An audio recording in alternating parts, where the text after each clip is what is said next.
Hello,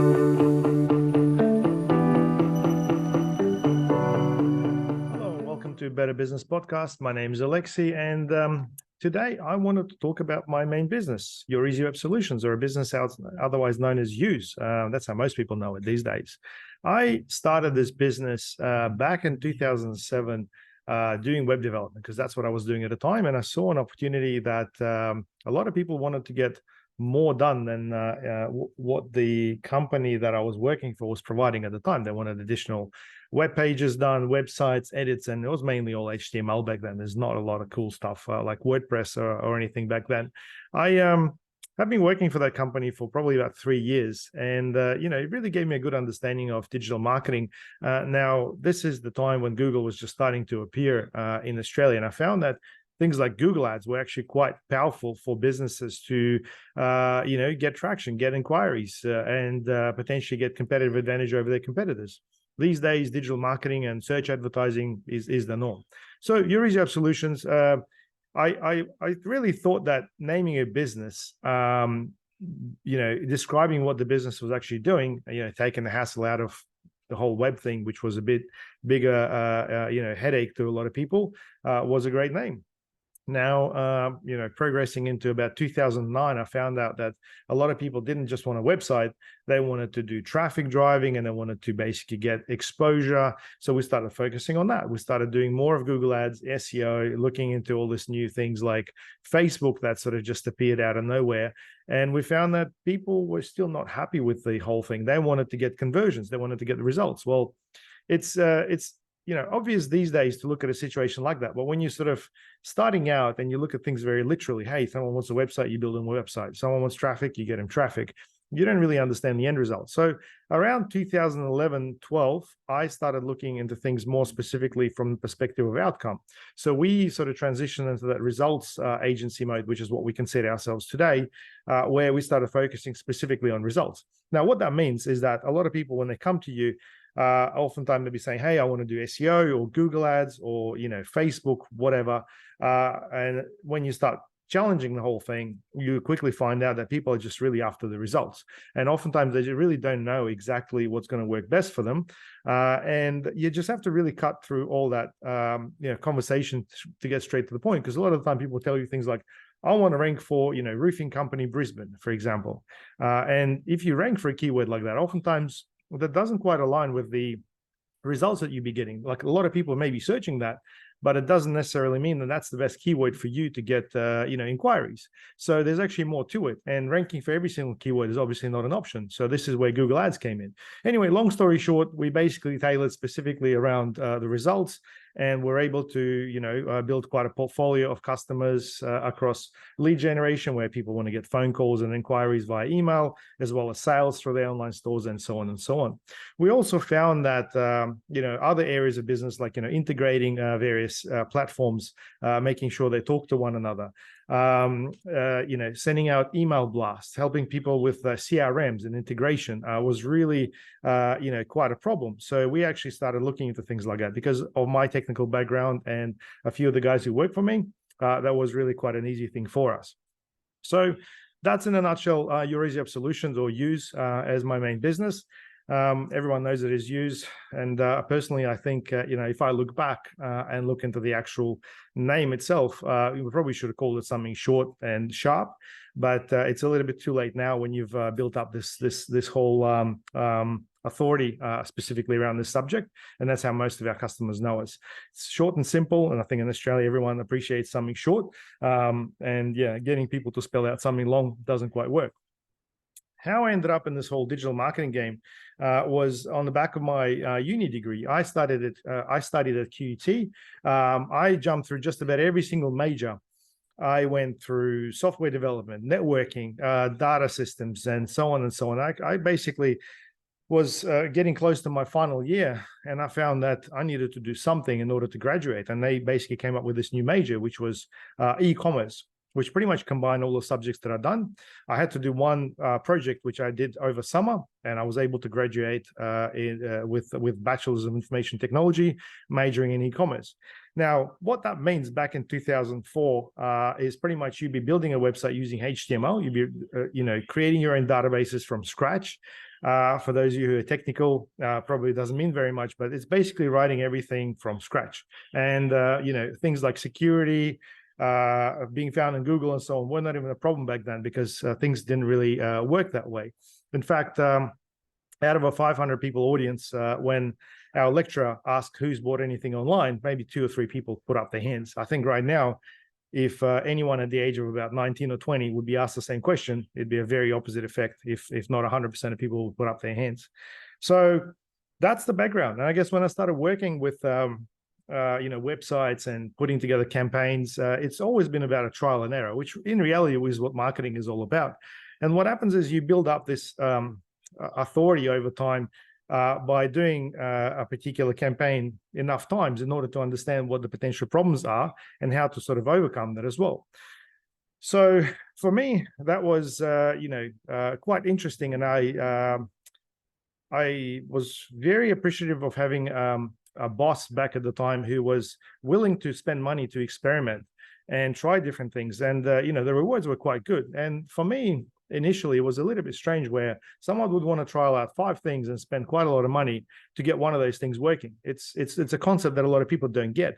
I found that that is actually the way forward for most entrepreneurs that are very successful, because in reality, you need to be ready to fail and not be afraid of that, because everything you try allows you to learn faster.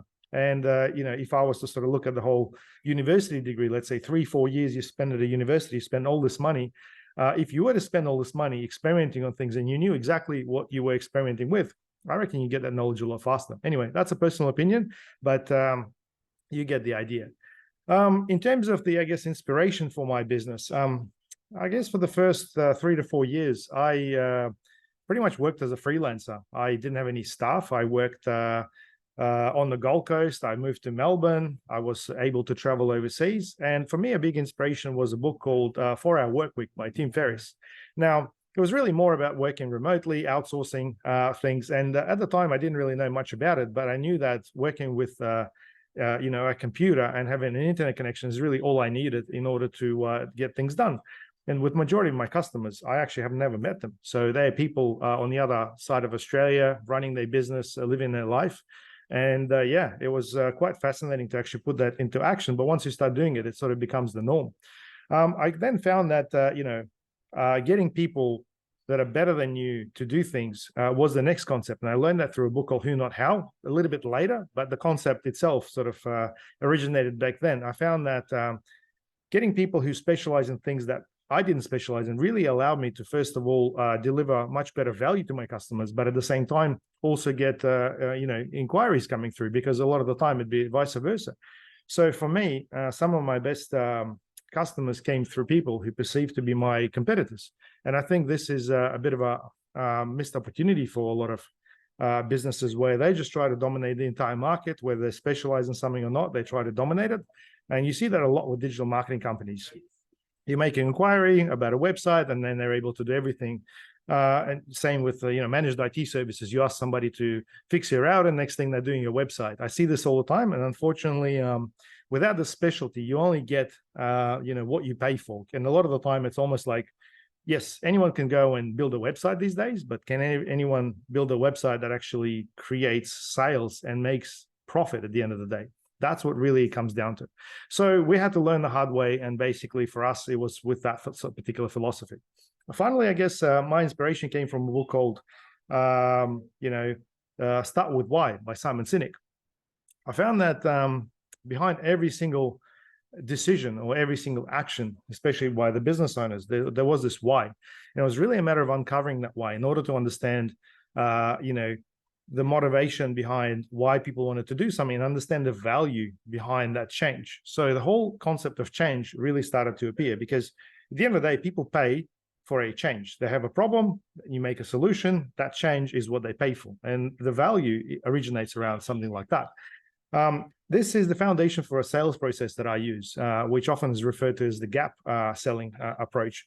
However, you get the idea. It's all really about understanding why someone wants to do something, and then understanding, the moment where they are right now, where they want to be, and what's required in order to put that through, and understand the actual price and what's required behind it.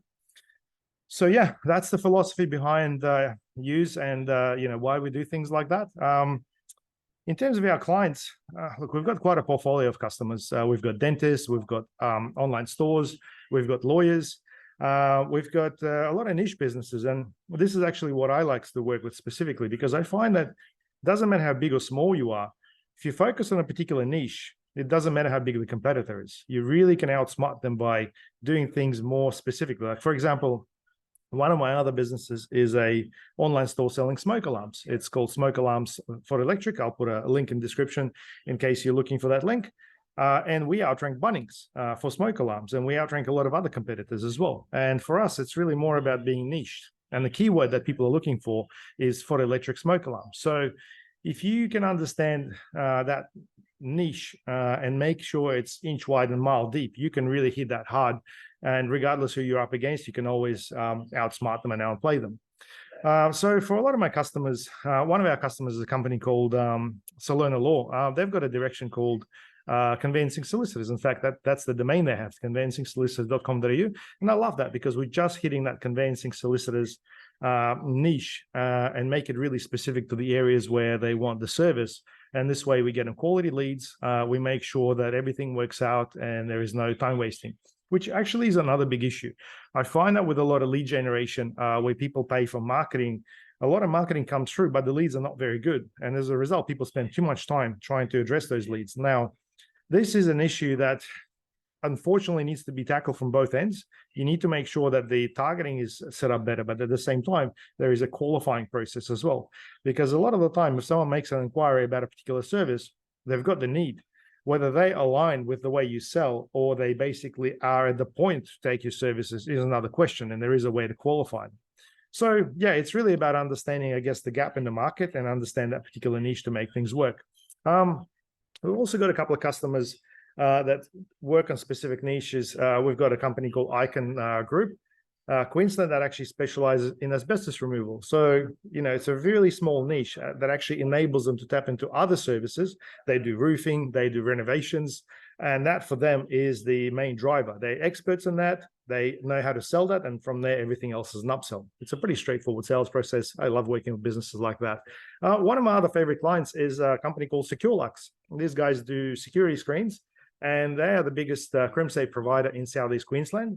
They're an absolute pleasure to work with because they understand sales, they understand growth, and it's a family business that is operated for the last 43 years, if I remember correctly.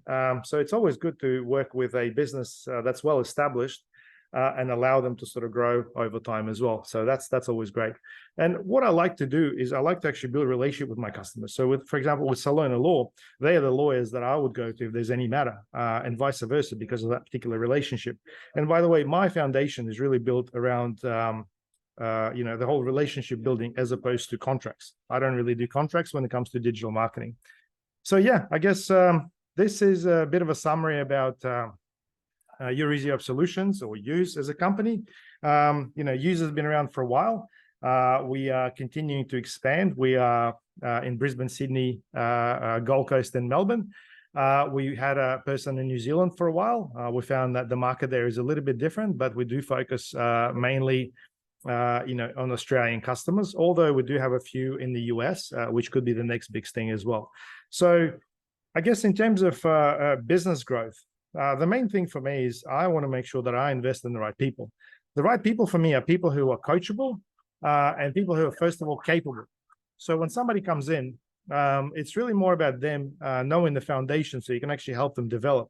A lot of people I see make the mistake of trying to find somebody who's ideal, who knows everything. And then from there, they find there's a bit of a gap. Now, with a lot of people like that, the retention is typically not the best. And I guess for me, I spend a lot of time on my team culture, and I want to make sure that people that are working for me are growing as well. So that's the philosophy, that's the foundation. If I was to give any tips to any business owners or people looking to start a business, I would say, first of all, make sure you invest in knowledge. Make sure that you read books, attend events and seminars, get a business coach, listen to podcasts. You have to always, live and breathe the actual information that will help you grow. Because a lot of the time I see people who think that, I'm smart, I already know all this stuff, there's nothing else to learn. Believe me, there's something that you can always pick up and learn. I also think that a big foundation for a lot of businesses is the understanding of the win-win situation. So if they sell something or do something, it's about win-win between them and the customer. It's not about them winning and the customer losing or vice versa. I think that's the balance, and that should really be the benchmark, because a lot of the time people get into the business either selling themselves short, undercut everybody, and at the end of the day, that becomes a bit of a disaster within itself. And I think, it's really about, being open to try things and not being afraid to fail. So if you guys are wanting to try a different ads campaign, or potentially, a coaching program, or you want to try a different accountant, or you want to do something different, do it. I think, that's what it's really all about. For me personally, my business is about creating positive change. Well, my business is, I should say, because I run quite a few. For YEWS, creating positive change is really what it's about. It's the best reward for me is to hear when customers can say things like, hey, we've been able to, buy a house. We've been able to, I don't know, get a new car, or send our kids to a school, or go on holidays. That's the sort of reward I like to hear from my customers, because we can say confidently that our results have basically been projected into these wins for the customer. So that's what it is for me. And I think, my motto personally is creating positive change, because I think that whatever you're doing needs to have something positive on the other end. You need to make sure that you're either making someone's life better, more comfortable, or help them grow. That's what it's really all about for me. Anyway, I think it's enough about YEWS. You get the idea. If you enjoyed this episode, guys, or if you picked up something, please comment below. Don't forget to subscribe to our podcast, and I hope to speak to you soon.